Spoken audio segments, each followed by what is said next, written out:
Hey girl, welcome to the Feminine Founder Podcast, where we are all about learning and growing professionally so that we can build a life that we are proud of and really love.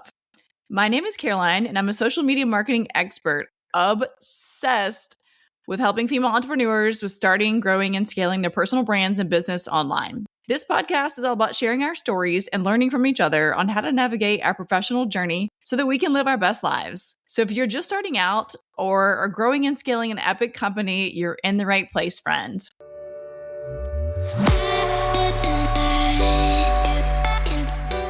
Today, I have my good friend Alane Boyd with me. Alane is a serial entrepreneur. She's exited 2 companies. She has a podcast. She is a keynote speaker, and she is an AI agent and automation expert. So we're here today to talk all things AI and AI agents. And so if you're an entrepreneur listening to this and you're fascinated or want to get more into the AI space to save your time, this episode is for you.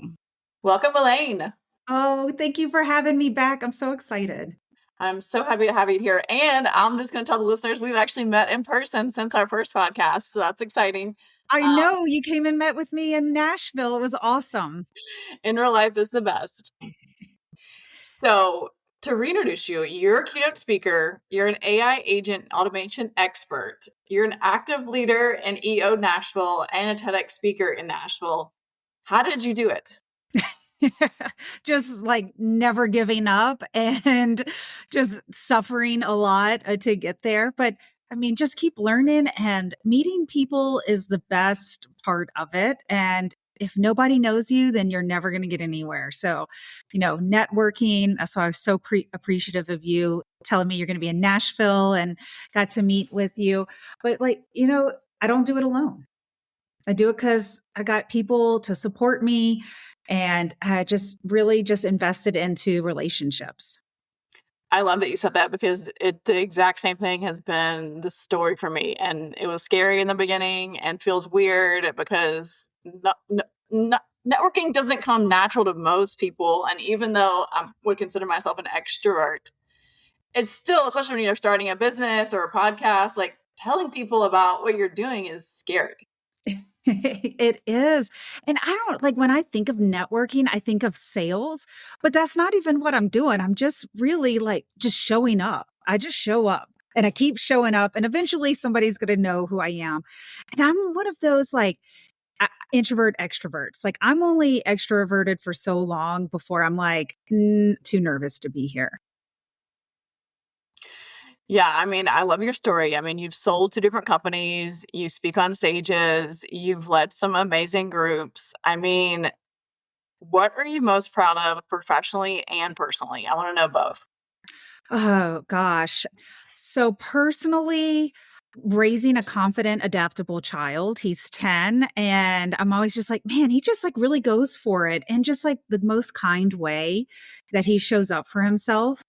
So I'm always just this morning, I was like, I'm so proud of you. He just started a brand new school in the middle of the year, didn't know a soul, and just keeps kind of figuring out how to fit in and how to make friends there. Professionally, I don't know. Nothing's ever good enough. People always say oh, does the bar just keep getting moved? Or what is the saying? The goal just keeps moving. I'm like, no, I won the game, but I didn't win by enough. That is what is constantly I'm trying to battle through in my life. But if I'm really being serious, I'm really proud of my agency that I built up, and the fact that I was able to sell it, and that it was multiple people. We got offers from multiple companies. It was a really sought out business. So I'm really proud of that. And then now just really starting to learn what I enjoy doing, and being able to do that, and finding the other people that do the things that I hate, but they love. I love it, because outsourcing sometimes is the hardest part, but so necessary if you're going to grow. So I want to talk about AI. You're an AI expert, automation expert. I've got some questions my husband plugged for me to ask you. And then I want to talk about some of the programs that you've got coming up. So I was just having lunch with my husband actually an hour ago, and he was like, ask her how a small business owner can use or build AI agent, and what specifically can you use it for?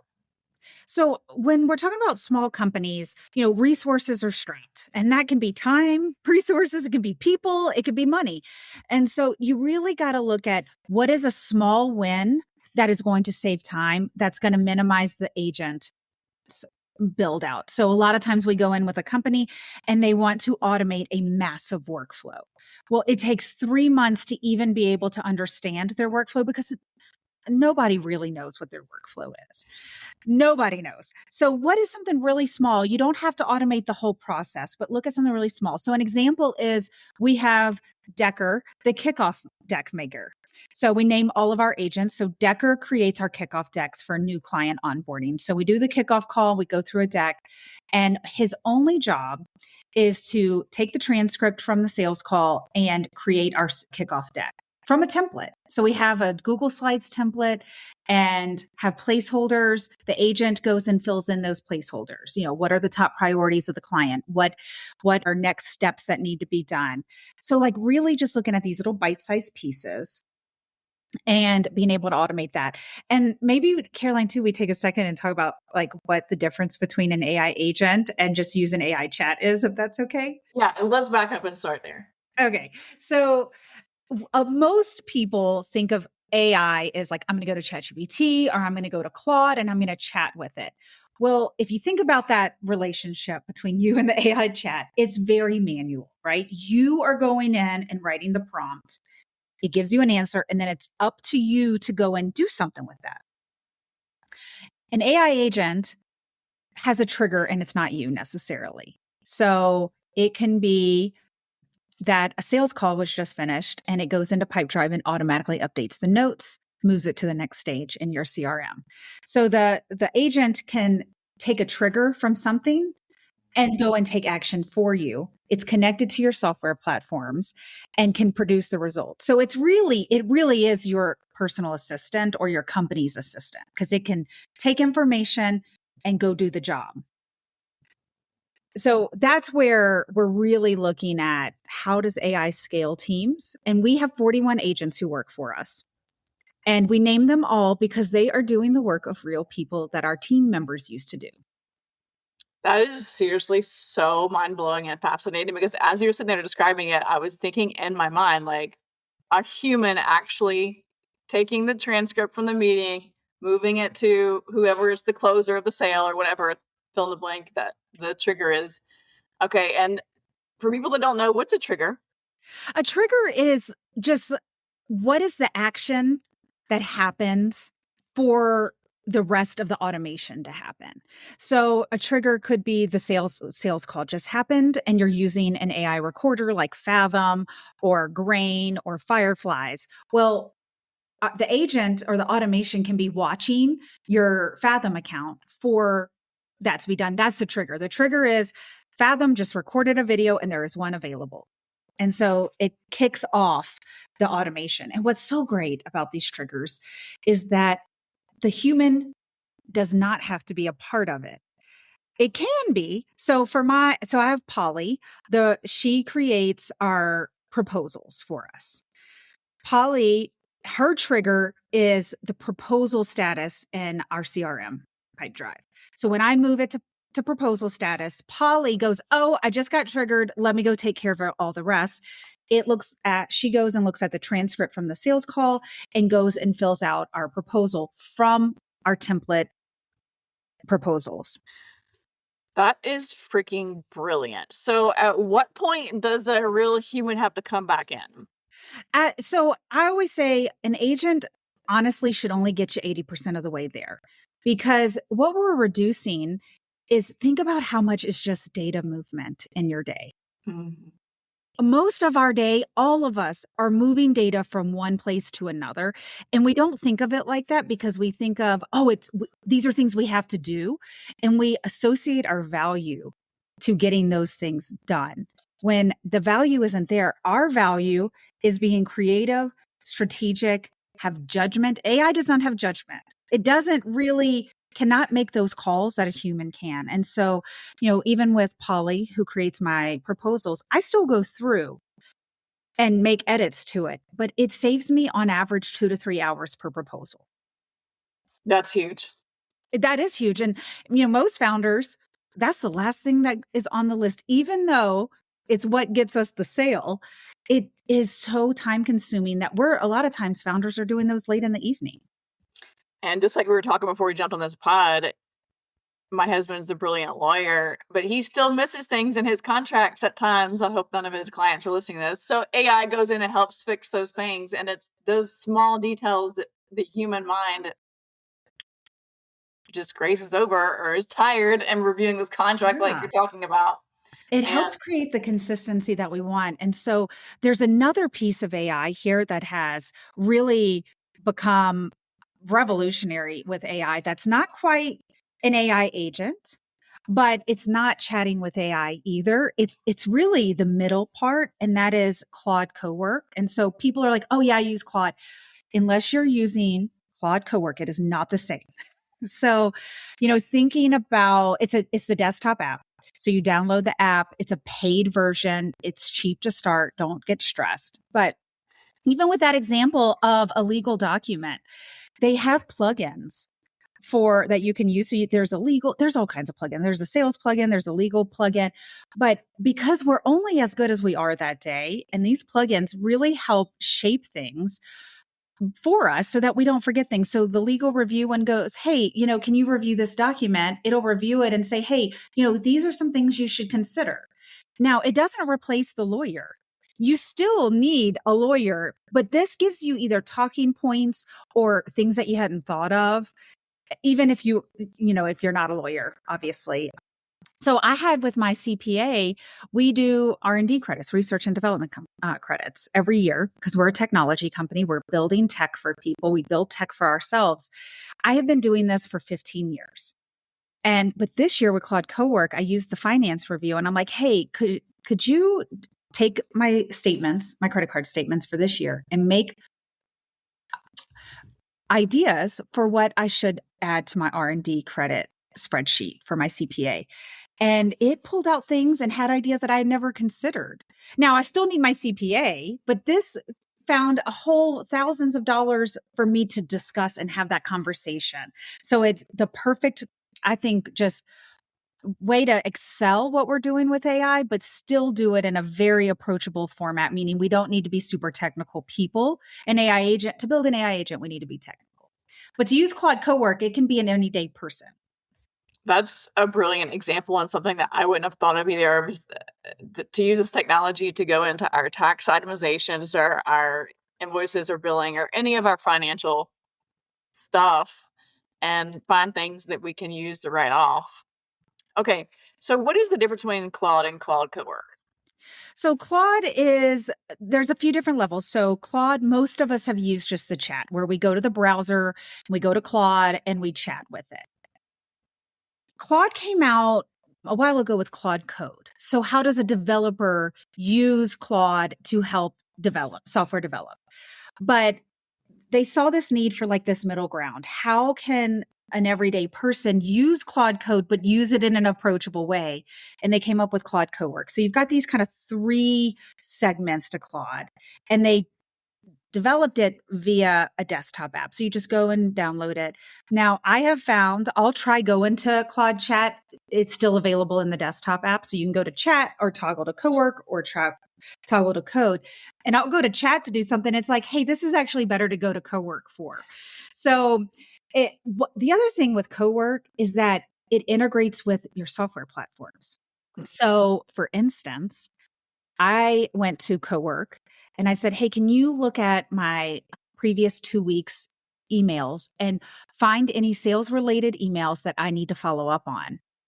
And so it did. It found 3. And it goes, "Hey, I think these 3 people you could follow up with. Here are draft emails. Would you like me to update Pipedrive?" Because it found that I hadn't added it to Pipedrive yet, which is my CRM.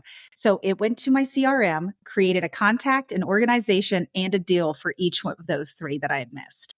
That's insanely amazing. And I never left Cowork. Finding the holes of where you could make more money, get more clients. Things haven't been done. And again, we're not having to go it's not a bunch of data entry for us, because that's where our time gets sucked, is going to each one of those platforms and trying to find it. I mean, that whole thing took less than 5 minutes. That's insane and also amazing. And all the things, I think that's just learning about AI and the chatbots and the agents now is just mind-blowing and also exciting and everything. All of it, all the above. I have one for you, Caroline. You want to hear about Yeah. Perry? Okay. Yeah. So my business partner and I have a podcast. It's just him and I. It's called Automate Your Agency. Yep. And the most important thing when you're building AI agents is to know your process. So it always has to start with humans. Humans have to figure out what is the process. So we had been doing our process for the podcast for a little bit. We kind of got things nailed down. And then we built Perry. Perry takes the transcript from Riverside. Mm-hmm. That's our trigger. It creates 10 ideas for the topic name, creates the description of it.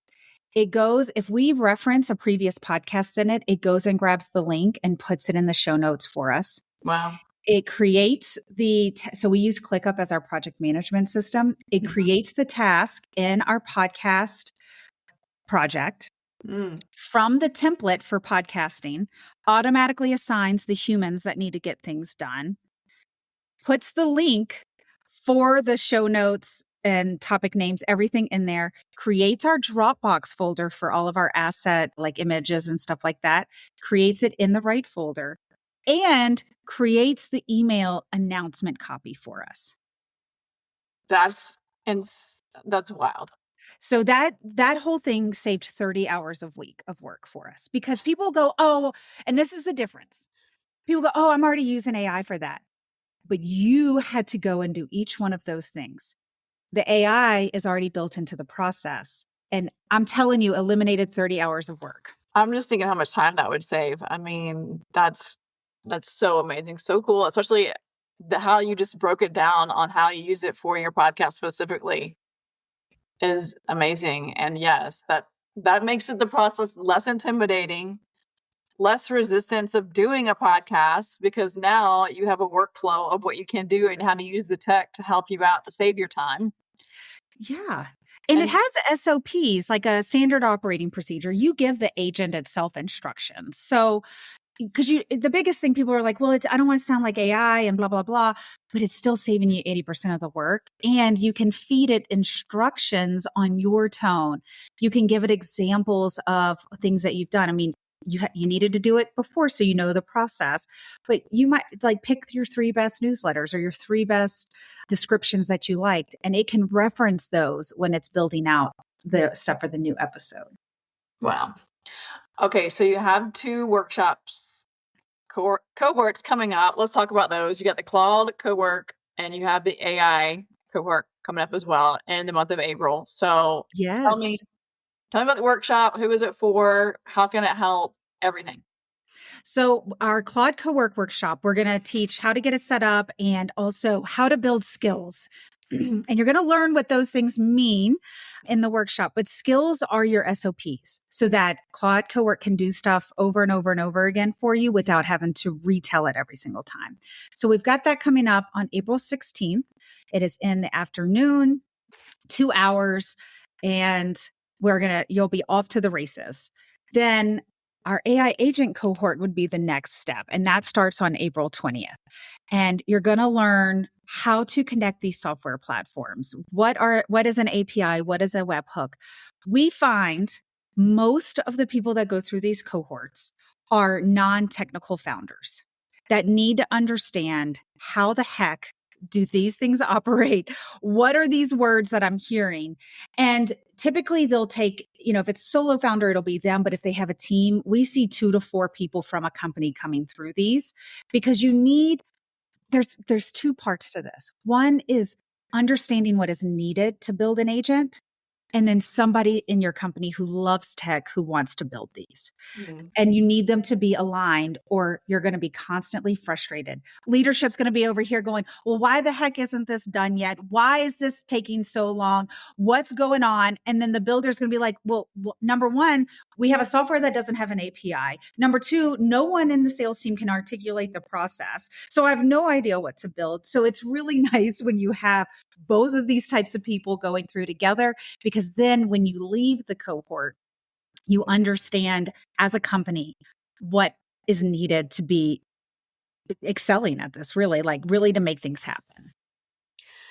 So where can we find more information about how to sign up for these programs, all of the above? Like, how can our listeners find you? They can go to biggestgoal.ai is my website, and we've got information on those on our cohorts. We're also, Caroline, we've set up a coupon code for all of your listeners. So they can use CP10 for 10% off of them. And the Claude Cowork workshop is just a 2-hour workshop. The AI agent one, because it is loaded with information, is actually a 4-week live cohort. It's virtual, but we meet a couple of times a week. So biggestgoal.ai. And then me personally, I am very active on LinkedIn. I mean, I think that's how we originally might have found each other. It is LinkedIn for the win. Yeah. So we're both active on LinkedIn, and shoot me a message. I love connecting with people like we talked about at the beginning. It's all about who we know and how we can help each other succeed. Thanks, Alane.